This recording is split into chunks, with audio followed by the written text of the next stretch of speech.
Sveiki visi įsijungę mūsų naują laidą Šviesos kamera veiksmas. Šiandien aš Rytis. Ir aš Martynas. Aptarsime filmą Whiplash. Tai filmo pagrindinis veikėjas yra Andrew. Jis yra jaunas ir aspiringas būgnininkas. Jisai siekia aukštumų džiazo pasaulyje, tačiau nesugeba subalansuoti savo karjeros ir socialinio gyvenimo ir tai jam daug ką kainuoja. Filmo pagrindinis blogietis yra Fletcheris. Jisai realiai yra mokytojas, kuris labai spaudžia savo mokinius iki tokio lygio, kad jie kai kurie nusižudo. Jo metodai nelabai yra priimtini. Jisai bando atrasti naują džiazo žvaigždę ir nežiūri kainos, kokie tai būtų būtent jo mokiniams.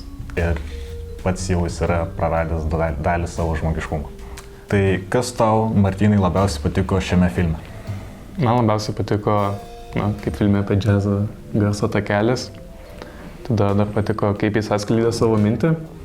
Ir būtent patiko, kad visai greitai filmas įsižiūrėjo. Greito ritmo buvo. Tau? Man labiausiai patiko idėja pati filmo ir pats apšvietimas filmuojant filmą. Tuomet viens kitam parašėm klausimų. Ar tavo nuomonė Andrew priėmė gerą sprendimą pasirinkdamas karjerą vietoj šeimos? Aš manau, kad ne, nes tai jam kainavo daug daugiau nei ta šlovė, kurios jis galų gale ir nepasiekė. O tu kaip manai? Aš manau realiai taip pat. Ar tau priimtinas būtų Fletcherio elgesys, jeigu jis būtų tavo mokytojas?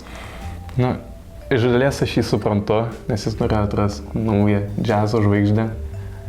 Ir tai tiesa, jog tas kelias nėra lengvas, bet galų gale, manau, tai nėra verta to, ką jis bandė pasiekti. Tu? Aš manau, kad jo elgesys taip pat yra nepriimtinas, nes naują žvaigždę atrasti, bet ne taip, kad jį tiesiog būtų, jį tiesiog per prievartą priversti tapti, tai yra labai nehumaniškai. Ar manai, kad šlovė atperka tai, kam prarandame ją siekdami? Ji netverka, nes vietoj to, kad tu turėtum socialų gyvenimą, turėtum draugus, su kuo pašnekėti, turėtum šeimą, tu pasirenki turėti statusą, kurį galų gale kažkas nors vis dėlto pamirš ir tu tiesiog liksi net neatsimintas net savo šeimos.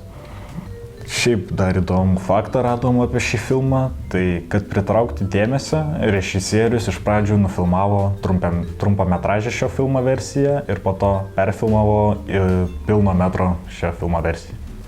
Ačiū, kad žiūrėjot mūsų laidą ir lauksime jūsų kitą kartą.